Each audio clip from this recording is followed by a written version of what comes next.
Let's talk now to Sam Samworth, former prison officer and host of the Real Porridge podcast. Sam, very good morning to you.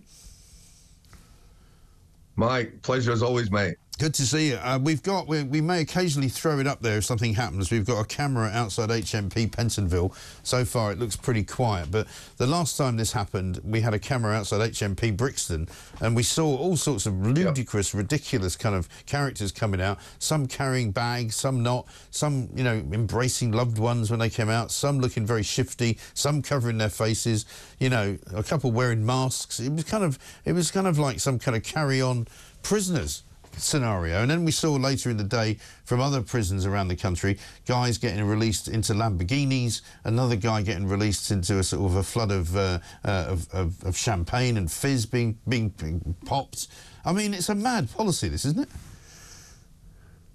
it? It is. You can't blame the lads, really, you know, for buzzing off the fact the government's letting him out early, can you? Not really, no. I suppose you would feel pretty ecstatic. At the end of the day, Mark, yeah, of course you would. And let's face it, they weren't forced to let people out, were they?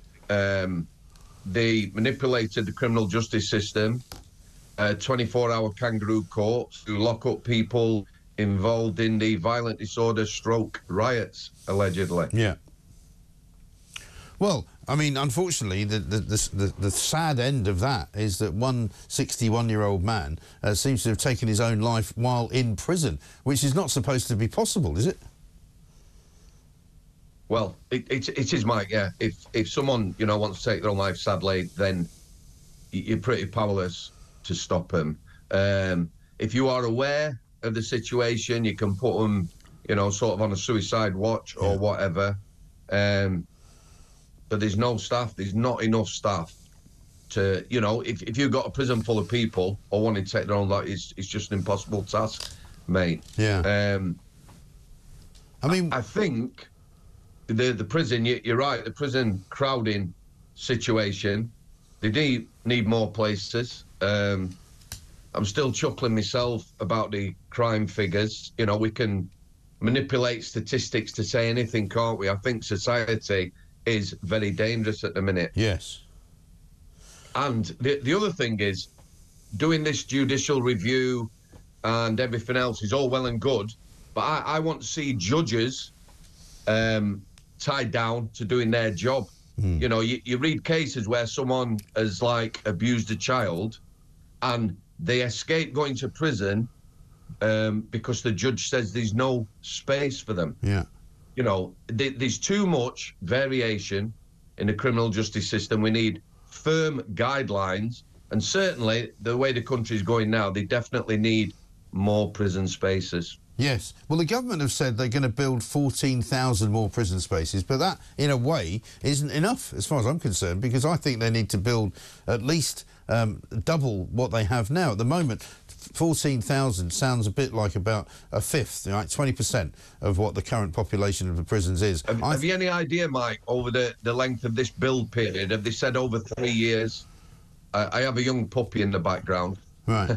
Have they said, you know, over a period of time, are they going to build them in 12 months or? No, they haven't said anything like that because they're having a review, which means that probably they won't even get around to building them. They won't put any spades in the ground until probably they come near the end of their first term. And so they'll probably, like most governments, build no prisons at all, because that's kind of what happens. But the other thing for me is that I wanted to ask you this as an expert on these matters.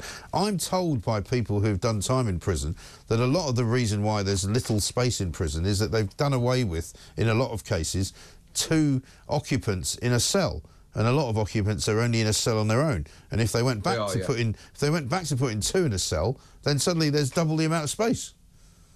Well, you know, if you go back to the 80s, there was 3 and 4 in a single cell, as it were. I'm not suggesting they go that way.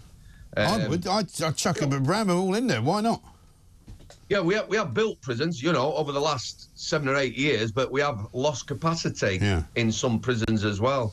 You know, there's a direct correlation. He was talking there about locking people up abroad.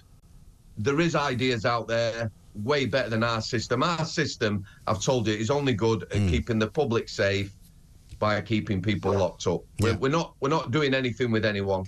It really, really is in crisis. The other thing, Mike, they build more prisons, they've got to staff them. Yeah.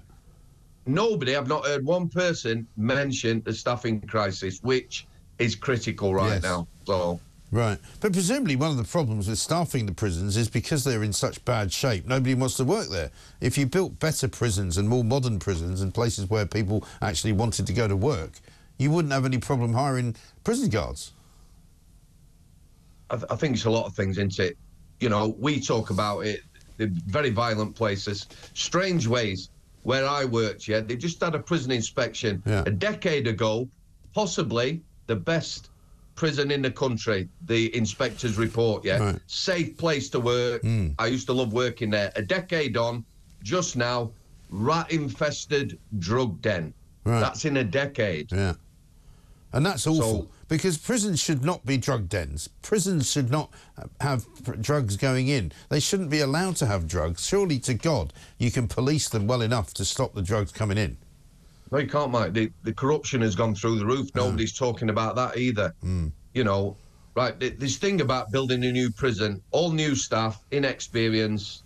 The next decade, we're going to lose any experience there is in the prison service, They'll be done. That's prison managers, governors, officers. In the next decade, they'll all be gone. All them that's been in a long time.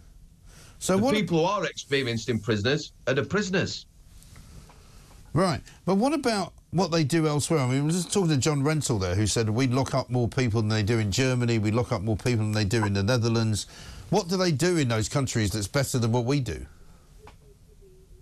OK, so I'm not fully aware, but there is places, I believe Portugal, they very controversially, and when one of your guys who's phoned in was talking about this, they legalised, as it were, or made heroin available to people who've been in prison.